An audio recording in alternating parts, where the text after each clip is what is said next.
Amar, merci de m'accorder cette entrevue-là. Merci à vous. Écoutez, là, grosse annonce la semaine dernière, vous avez fait l'acquisition d'un système de redirection, de raccourcissement. Comment vous l'appelez, vous, en français? Il y a 2 jours, pas la semaine dernière, on a acheté Ping FM, qui est un service qui permet d'envoyer vos messages courts et vos photos, tout ce que vous voulez envoyer pour soit vos amis, soit pour vos fans si vous êtes une marque, sur 50 réseaux sociaux. Donc Ping fait 2 choses. D'abord, il est capable de récupérer vos messages ou vos photos par courrier électronique ou par SMS, donc message texte, ou encore par chat, ce qui est très original. Donc vous rajoutez Ping comme un robot dans Gmail ou dans Skype, et ensuite vous chattez le robot, et ça va mettre à jour 50 réseaux sociaux. Et donc moi j'adore ça, je l'ai tout le temps en chat. En fait j'ai un petit robot toujours à ma dispo pour faire ça. Et donc c'est très complémentaire à ce qu'on faisait parce que beaucoup de gens utilisent le mail, c'est compatible avec n'importe quel téléphone dans le monde, puisqu'il suffit d'envoyer un courrier électronique ou un text message. Et ensuite, on envoie ça sur 50 réseaux sociaux. Donc vous allez me dire, est-ce que vous avez besoin de 50? Non. En général, les gens ils utilisent 3, 4, 5, mais ce n'est pas toujours les mêmes. Il ne faut pas croire qu'il n'y a que Facebook ou que Twitter. Et donc, par exemple, en France, il y a Skyblog qui n'est pas supporté encore sur Ping, mais on va le faire, j'y pense comme ça. Mais il y a 20 en Amérique latine, il y a énormément de réseaux qui sont spécialisés, qui ne sont pas forcément très très grands. Enfin, dans ces cas-là, ils sont assez grands, mais c'est assez intéressant. Vous pouvez même changer votre statut dans Gmail et dans Gtalk à partir de Ping. Donc en fait, je mets à jour et paf, ça met à jour partout. Donc ça rend un service très très très concret. Mais ça, c'est un service qui s'ajoute, bon, à ce que vous étiez déjà à la base en train de faire, Sysmic. Ça fait énormément de chemin depuis que vous avez lancé la première version ou application de Sysmic, qui à l'époque était un genre d'outil de communication interpersonnelle en vidéo. Puis tranquillement, pas vite, vous avez pris la vague Twitter avec ça. Oui, parce que la vidéo, j'étais trop en avance. C'est une erreur pour un entrepreneur de... C'est pas une erreur d'innover, mais quand vous innovez, personne n'avait fait ça. Moi, je voulais faire un réseau social en vidéo. Et personne, c'était trop tôt, les gens sont timides en fait, n'ont pas envie de forcément montrer leur visage. Et donc la conversation en vidéo va venir, mais je pense que j'étais sincèrement 5 ans trop tôt. Et du coup, très très vite, quand j'ai vu qu'on avait atteint à peu près 100 000 utilisateurs, mais que ça décollait pas, j'ai décidé de me concentrer sur le phénomène Twitter. Qu'est-ce que vous avez appris de cette expérience-là? Mis à part le fait que vous étiez encore une fois avant-gardiste, là. J'ai appris que je savais déjà qu'il faut s'adapter très très vite pour un entrepreneur. Donc, ce que j'ai surtout appris en 2 ans, changer, c'est pas tellement nouveau. En fait, sincèrement, c'est ma 5e entreprise. Et si vous regardez un succès comme Skype, ils ont commencé, ils voulaient faire du partage Wi-Fi. Donc, il y a énormément de... La plupart des grands succès, en fait, c'est pas de là où vous partez qui compte, mais là où vous arrivez. Et la plupart des entrepreneurs que je connais, qui sont bons, qui réussissent, changent en permanence et c'est pas grave. Au contraire, si vous ne changez pas, vous allez dans le mur parce que vous continuez à brûler du cash, évidemment, et donc c'est pas bon. J'espère que je vais réussir à en avoir un, mais là, en tout cas, on a des coûts de fonctionnement relativement faibles pour très bientôt 1 million d'utilisateurs. On a eu 3,5 millions de téléchargements de nos applications. On envoie aujourd'hui environ 500 000 messages sur Twitter et Facebook par jour. Et j'espère avoir 1 million de messages par jour assez rapidement, cette année en tout cas. Donc on a ce qu'on appelle en anglais le traction, ça décolle quoi. Et donc ça c'est bien, on rend un service aux gens, mais il me reste encore un challenge important, c'est de monétiser bien sûr. Et sur ce que j'ai appris, c'est surtout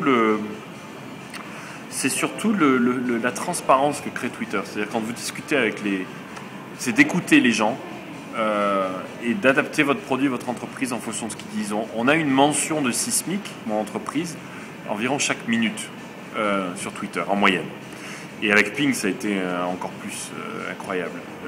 Et ce qu'on essaie de faire, c'est de répondre en temps réel, 24 heures sur 24, à toutes les personnes qui nous posent une question sur Twitter, avec quelqu'un en Europe. Donc on arrive à faire du 24 heures sur 24.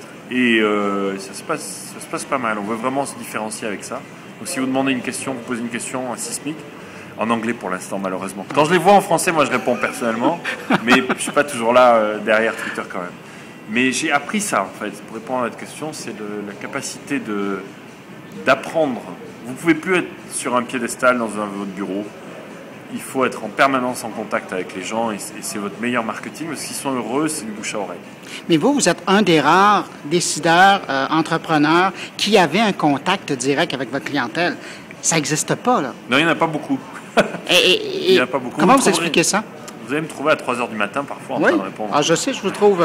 Je vois vos réponses passer. Là, oui. Pour le rachat de Ping, j'arrivais même pas. J'ai arrêté. J'ai rempli 2 pages entières de mon compte Twitter avec des thank you. Parce qu'on a eu énormément de retours positifs. Des milliers de tweets ont été envoyés. On a eu 200 ou 300 posts. Je pense qu'il faut le vouloir, en fait. Déjà, il faut être dans cet état d'esprit. Ce matin, moi, je suis allé visiter Zappos, là, juste à côté. Ouais. Et eux, ils sont vraiment dans cet état d'esprit-là. C'est pareil, ils ont une équipe qui répond sur Twitter. Et je pense que le fait que peu de gens le font est simplement lié au fait que c'est tout à fait nouveau. C'est très, très... vous savez, moi, j'ai tendance à dire que c'est un bain d'acide sulfurique dans lequel vous plongez une marque. Parce que c'est très violent. Sincèrement, hein, les gens vous insultent, pas personnellement, mais souvent les produits.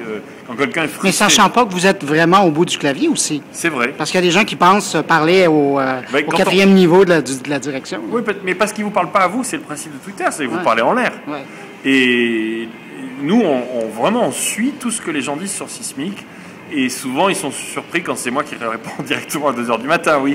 Mais j'aime bien, en fait, parce que ça crée un rapport personnel. Ils savent d'abord qu'il y a quelqu'un derrière. Il n'y a pas que moi, on est 4 maintenant à répondre sur Twitter. Et c'est mon investissement. Il y a des gens qui investissent dans une agence de relations presse. Et moi, j'ai pas d'agence de relations presse, c'est moi qui gère ça tout seul. En revanche, on a 4 personnes qui répondent enfin 3 qui répondent sur Twitter, plus moi dès que je peux, parce que ça m'amuse. Mais je crois que c'est juste pas habituel. C'est-à-dire que c'est quand même bizarre pour une entreprise, parce que non seulement vous avez des gens qui parlent de vous en permanence, s'ils parlent pas de vous, c'est un vrai problème aussi. C'est-à-dire que la marque est morte, ou qu'ils s'en foutent. Et puis, s'ils en parlent, c'est vrai que c'est toujours le négatif qui sort d'abord. Il faut apprendre à désapprendre ce que vous avez appris, parce que dans les écoles de commerce, on vous explique qu'il faut faire des études. Moi, je fais tout l'inverse. Sincèrement, je réagis plutôt de manière ouverte. Et on répond directement aux gens. C'est tricky. Je m'excuse pour le franglais. J'ai 2 ans à San Francisco, ça fait ça. Mais le fait de répondre en public aussi, c'est bizarre quand vous y pensez. Vous avez plutôt envie de dire à la personne, bon, on continue par courrier électronique. Mais on ne peut plus cacher un problème, en fait. C'est ça qui est nouveau. Ça ne sert à rien d'essayer de cacher quoi que ce soit sous le tapis, parce que de toute façon, c'est là sur Twitter, les gens le savent et ils cherchent avant de décider, ils demandent à leurs potes. Et donc, s'il y a un problème, moi je dis oui, merci de l'avoir signalé. C'est comme ça qu'on s'aperçoit en fait de la plupart des problèmes. Et on les résout. Et les gens sont très contents quand, un mois après, ils s'aperçoivent qu'on l'a résolu. On leur dit d'ailleurs souvent. Et c'est une manière de gérer qui est complètement différente, qui est fantastique, parce qu'on peut adapter le produit à ce que les gens réellement souhaitent. Et nous, on fait que ça. Ça pose tout un tas de problèmes. En revanche, c'est l'agilité dans l'entreprise devient extrême. Il nous est arrivé on a lancé plusieurs produits récemment. On a Sismic maintenant pour Android, Sismic pour BlackBerry. On a Sismic Web, on l'a en desktop, donc vous pouvez le télécharger. Et maintenant Ping FM, ça fait quand même beaucoup de produits. Et on n'arrête pas de sortir des nouvelles versions en permanence. Il nous arrive parfois de sortir une nouvelle version quelques heures après avoir sorti une nouvelle version. Parce que malgré les tests, là aussi on a plusieurs personnes à plein temps qui testent tous les produits pour voir s'il y a un problème. Mais je peux avoir 5-6 personnes, ils ne vont pas trouver tout, parce que c'est du logiciel. Et donc, les gens, eux, le trouvent. Sur 1 million d'utilisateurs, c'est ça. Vous avez un pôle. Ouais. Dans les minutes qui viennent. Et moi, c'est mon plaisir, sincèrement, c'est quand on lance une nouvelle version, quand on annonce Ping, c'est de voir les réactions des gens.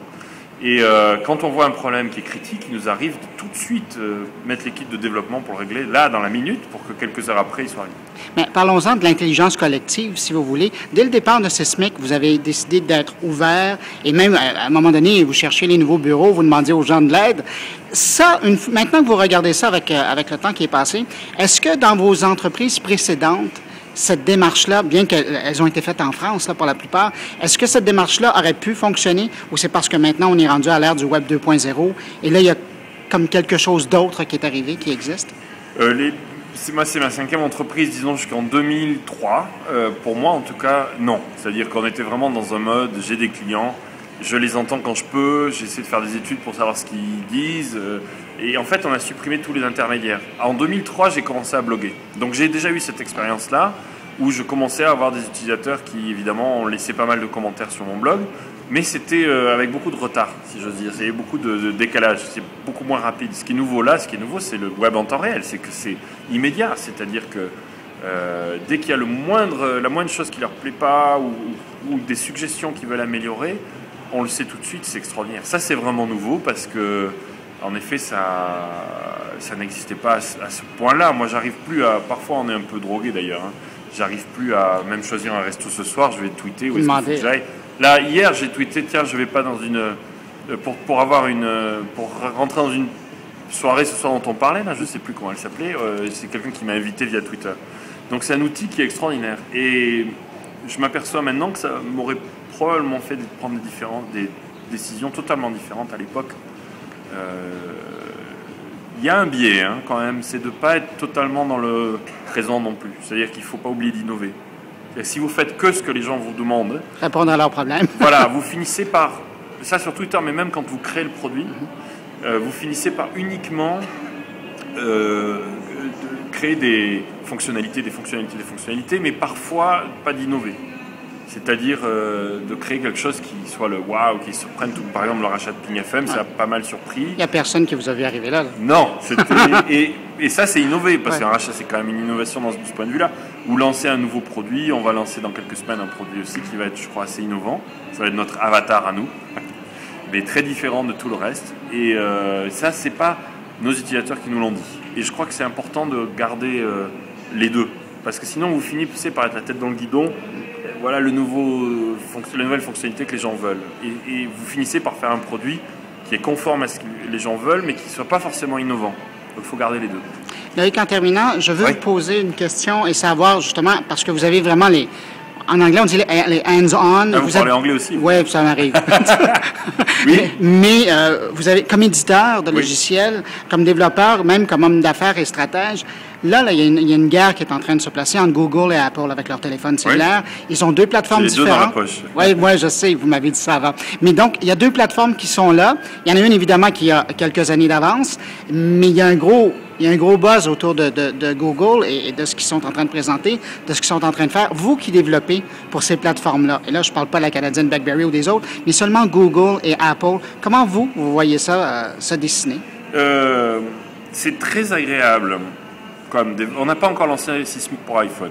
Pour une raison simple, justement, on est en plein dans votre question, c'est qu'on veut arriver à un niveau de qualité très très élevé sur l'iPhone parce que vous passez le process d'Apple qui vous demande 3 semaines avant d'être publié, et s'il y a le moindre chose, ils vous rejettent. Voilà. Et donc on fait vraiment très très attention. Sur Android, on a pris l'attitude inverse, non pas qu'on n'a pas fait attention, mais dès que c'était prêt, on l'a envoyé. Voilà. Et ça, c'est très agréable comme développeur parce qu'il n'y a pas de filtre. Donc si vous envoyez un produit merdique, il va pas être bien. Voilà. Mais donc on a quand même fait attention. Mais sincèrement, quand on a envoyé notre version Sismic pour Android, elle était très jeune, très verte. Et beaucoup de feedback qu'on a reçu qui ont déjà été intégrés dans le produit. On envoie une nouvelle version tous les 15 jours. Ça serait impossible à faire sur l'iPhone. Et donc ça, c'est très très agréable. Il ne gâche rien le fait qu'on soit en ce moment featured, comme ils disent sur le Android, le Market. Et donc si vous allez dans les applications, vous allez voir Sismic en bonne position. Mais sincèrement, c'est très agréable. On est dans un process qui est plus conforme, je trouve, à cet aspect Twitter. Il y a un problème, paf, on le résout. Et l'iPhone est un merveilleux environnement. Il y a plein d'autres avantages, bien sûr, au fait que ce soit tout contrôlé. Je crois on va réussir, je l'espère, sur l'iPhone aussi. On va lancer dans quelques semaines, on y est presque. Mais on avoue, c'est totalement opposé. Et j'avoue que maintenant, moi, en tant qu'utilisateur, j'aime bien le fait que ce soit ouvert. Et je crois qu'Android a fait un travail remarquable. Les deux téléphones sont vraiment bien. Si vous me demandez de choisir aujourd'hui, je pense que je ne peux pas parce que il y a quand même des caractéristiques sur un téléphone Android, sur le dernier Droid, le Nexus One de Google, qui est très fin, très rapide. Il n'y a pas d'iPod. Donc pour la musique, par exemple, c'est pas génial, même s'il y a des solutions, ça manque pas mal. Il n'y a pas de multitouch, il y a des choses qui manquent. Donc l'iPhone est vraiment encore très très fort, a une base installée incroyable, mais quand vous regardez les intentions d'achat des gens, je pense qu'on ressent tous de manière très forte que Android va être immense. Et je suis content parce que autant sur l'iPhone on est en retard, autant sur Android on est vraiment bien, on est featured, on a 3000 téléchargements par jour en ce moment. juste sur Sismic Android. On a passé les 30 000 la semaine dernière. Et est-ce que, sachant que Google mise beaucoup sur le cloud computing, l'informatique de nuage, de l'espace, est-ce que ça va changer votre façon de travailler avec ces gens-là? Non, pas vraiment, parce que c'est une des caractéristiques de Sismic, c'est qu'on est aussi dans les nuages. On a Sismic Web, qui est entièrement basé sur le web-based, qui est entièrement, il n'y a rien à télécharger, et qui tourne sur des serveurs. Qui a eu un bon accueil. Un très bon accueil, qui a une très forte croissance, 10% par mois en ce moment. Est-ce que c'est la version la plus légère de Sismic? Oui, sur un ordinateur, si on veut utiliser, et ça marche sur n'importe quel ordinateur, c'est web. Donc, si on veut utiliser Sismic tout de suite, le mieux c'est d'aller sur sismic.com, appuyer sur web, et vous n'avez même pas besoin de compte Sismic, c'est juste le compte Twitter. Et ça marche très très bien. Je pense sincèrement que la version web doit être la plus importante à terme, mais c'est intéressant. Je vous avoue que j'apprends tous les jours. Je ne sais pas si vous connaissez Evernote, qui permet de prendre des notes. Et leur version Windows est très très importante, et un tiers des utilisateurs, et donc c'est pour ça qu'on a lancé Sismic for Windows aussi. Et donc le web, c'est vraiment marrant, le web n'est pas suffisant, et le desktop n'est pas suffisant non plus, sincèrement il vous faut les deux. Donc c'est pour ça qu'on a pris cette vision d'être absolument partout. Mais ce que je voulais vous dire sur les nuages, justement, c'est qu'on va pouvoir faire des choses en 2010 en stockant justement sur le web un certain nombre de données, des choses qui vont être des applications qui ne sont pas disponibles aujourd'hui, qui vont être très difficiles à faire pour nos concurrents, ce que j'espère. Mais c'est par exemple de vous amener une expérience complète sur ce que vous avez lu. C'est-à-dire que si vous commencez à lire sur votre ordinateur, sur Sismic Web ou desktop, vous le quittez, vous passez sur l'iPhone ou Android, vous êtes au même endroit. Et je ne vais pas vous remontrer les mêmes choses. Aujourd'hui, ça n'existe pas, personne ne l'a fait. C'est tout bête. C'est pas facile à faire parce qu'il faut tout synchroniser. Donc c'est plus la vision, c'est vraiment comme Gmail. Vous êtes dispo partout, quelle que soit la plateforme, et tout est synchronisé. On va archiver vos tweets et vos images pour que vous les retrouviez. Parce que moi, j'en ai marre d'avoir tout partout. Des photos sur WiFrog, des photos sur Flickr. Et donc, on va essayer de rassembler votre vie online au même endroit aussi, pour vous. On va vous créer un carnet d'adresses centralisé aussi, qui va être dispo dans toutes les applications. Et qui soit un mix de LinkedIn, Facebook et Twitter. Parce que moi, j'en ai marre de reconstruire à chaque fois mes amis et partout. Donc, on a vraiment des choses intéressantes. Et ça, c'est juste dans les nuages. Tout est sur le serveur. On ne peut pas le faire si on fait que du local. Mais avant de terminer, je veux juste revenir sur quelque chose que vous m'avez dit. Vous dites que la version iPhone de Sismic devrait être disponible dans 3 semaines environ. Bon. Dans 3 semaines, Apple va présenter quelque chose qui ressemble à une tablette. Est-ce qu'il y a un lien entre les deux? C'est le secret le moins bien gardé de toute l'industrie, avec le téléphone de Google. Non, il n'y a pas de lien. On ne vous a pas demandé de faire une maquette grand format, non? Non, mais on va faire en sorte que ce soit compatible, parce qu'on a aussi lu l'actualité. Mais c'est pas facile. C'est pas facile pour un développeur, vous savez. C'est pas le même contexte d'utilisation? Non, c'est pas pareil. Vous voulez voir les photos en grand, donc ce sera jamais tout à fait le même logiciel. Sur un iPhone, vous voulez que la timeline soit très rapide à charger, et que les photos soient accessibles, par exemple, quand vous cliquez dessus. Sur un grand écran, mais vous voulez qu'elles apparaissent tout de suite. Donc c'est très différent comme expérience, mais je pense que la base de code sera la même. Et vous savez, c'est la même chose sur Android. Il y a des tablettes qui vont arriver sur Android. Il y a le Droid et le Nexus One ont déjà des écrans qui sont très très grands. On a été le premier client sur Android à avoir des boutons en haute définition qui permettent de... Mais Google avec HTC travaille sur leur tablette. Oui. Et Microsoft, HP. Vous en savez beaucoup plus que moi. Il l'annonce ce soir, oui, d'ailleurs. Oui, on est très intéressés. Sincèrement, c'est un casse-tête pour nous, parce que si vous regardez, on développe en web, on développe en iPhone, c'est pas le même langage, on développe pour le Android, c'est Java, même chose sur BlackBerry. On a aussi un client BlackBerry qui est très populaire. Desktop pour Windows. Vous savez, c'est un casse-tête pour un développeur. On aimerait bien qu'il y ait quelque chose de plus uniforme, mais c'est pas le cas. Donc c'est pas les mêmes équipes. Est-ce que ça sera votre prochaine initiative, ça? Un format commun? Non, je laisse ça à Microsoft avec Silverlight, par exemple. Ça risque de nous aider. Mais c'est un vrai casse-tête. Des fois, je vois des tweets de nos utilisateurs qui disent « Mais pourquoi la version Windows a ça, mais pas celle Android ?» Et en fait, ce qu'ils ne comprennent pas, ce qui est normal, parce qu'ils ne sont pas développeurs, c'est que ce n'est pas du tout le même code. Ça n'a rien à voir. C'est la même marque, c'est Sismic qui le fait. c'est évidemment la même équipe qui est derrière avec les mêmes intentions, mais parfois on est plus en retard sur d'autres on est plus en avance. Et c'est juste pas du tout, c'est un peu comme si vous appeliez, c'est la même marque de voiture, mais c'est pas le même modèle, c'est la même chose. Oui, Claire, merci beaucoup. C'est moi qui vous remercie.